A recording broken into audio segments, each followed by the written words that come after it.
Hello wrestling fans, the Wrestling Wizard here, and welcome to another episode of Wizard Watch, the weekly show where we break down the top moments from Monday Night Raw.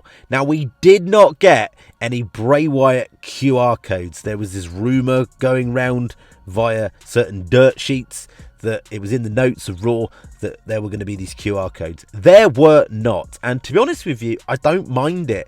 I truly believe, and still believe to this day, that Bray Wyatt and Alexa Bliss will be at WrestleMania as a shock surprise and when we least expect it. Think about this logically. Why would WWE post a match of Randy Orton versus The Fiend from WrestleMania 37, the last time we saw The Fiend, on their YouTube channel, randomly on a Monday, the week of WrestleMania?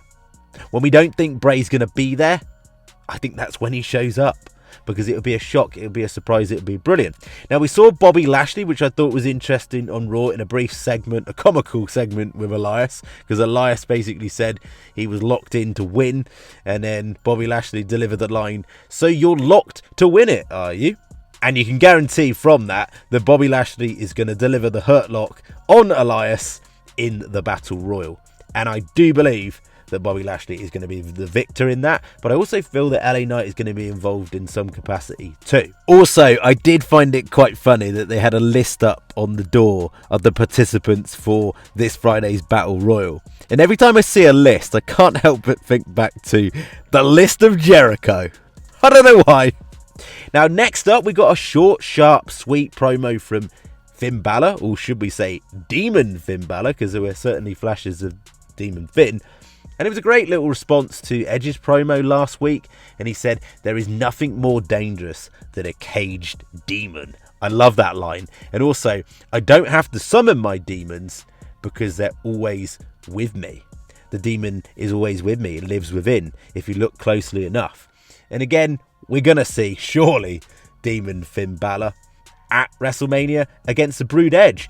Now, some big news next. Cody Rhodes beat Solo Sikoa. That's right, the first loss of Solo Sikoa on the main roster. And this is just WWE's way of just heating up Cody Rhodes to the next level and making us all believe that there's no chance that he isn't going to beat Roman Reigns. I still believe to this day, heartbreakingly, that Roman Reigns somehow, some way will retain.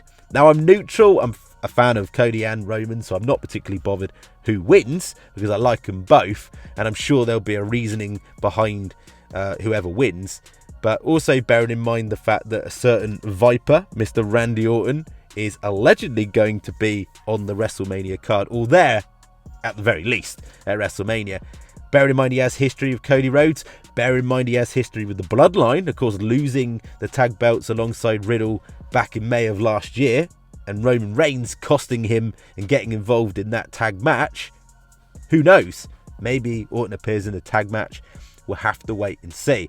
Now, of course, we've got to draw attention. Dominik Mysterio and Rey Mysterio. Rey Mysterio in a matchup against Damian Priest, and Dominik getting involved, causing the distraction and beating down his father with next level heat generated. The "you suck" chants were just ringing out. And say what you like about Dominik Mysterio, this heel turn has been a breath of fresh air.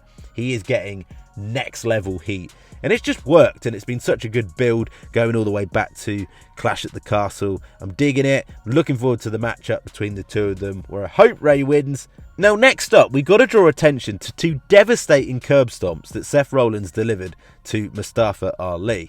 First of all, the one in the corner of the ring. I mean, ouch! Like, what a cool way to improvise a curb stomp. But also, secondly, the one in the middle of the ring that Mustafa Ali sold to the absolute moon. Like, he sold that so well. It was a great curb stomp, great moment.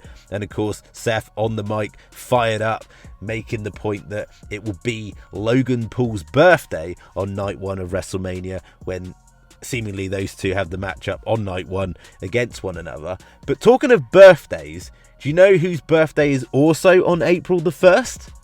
Mr. Randy Orton. Some other noteworthy points. We got a pretty cool confrontation between Damage Control, Lita, Trish and Becky. I love the fact that Becky put over Dakota and Io big time and accused Bayley of not doing anything with the two of them. since the faction came about in the summer of last year, SummerSlam to be exact. And she's not wrong. Also, couple that with the fact that they're definitely planting the seeds for a Trish Stratus heel turn as well. So imagine Bayley gets turned on by Dakota and Io, Trish turns on her side, and then Trish leads a new heel faction with Dakota and Io Sky. Absolutely out there, but just imagine the shock. Also, we got a brief confrontation between Brock and Omos. Not particularly overwhelmed by this, to be honest with you. And there's no way, on God's green earth, that Brock Lesnar is losing to Omos. Braun Strowman beat Omos at Crown Jewel, and that match actually went 7 minutes plus, surprisingly, and Braun won. So if Braun can get it done, surely Brock can get it done, even though Omos is 7'3". Did you know you're 7'3" and over 400 pounds? Because I don't think WWE have told us about that. Gunther put on a strong showing in his matchup against Dolph Ziggler. Of course, this is just heating him up, going into the IC title scene. Sonya Deville and Chelsea Green beat Michin and Candice LeRae in a matchup to qualify for the Women's Showcase event. I still feel that Ronda and Shayna are going to win that one. And finally, to wrap things up, we got a promo from Austin Theory in an empty arena. And no, that was not the fans escaping an Austin Theory promo. It was actually a pretty good promo. I certainly got pandemic era vibes, or sorry, uncertain times as WWE would want to refer to it as. And it adds layers to the Austin Theory character. And of course, it adds hype to the matchup against John Cena on the grandest stage of them all, which I'm really, really looking forward to. Now, as always, it'd be really appreciative if you could like the video, share the video, and even better, subscribe if you're new. And as always, I'll catch you in the next one.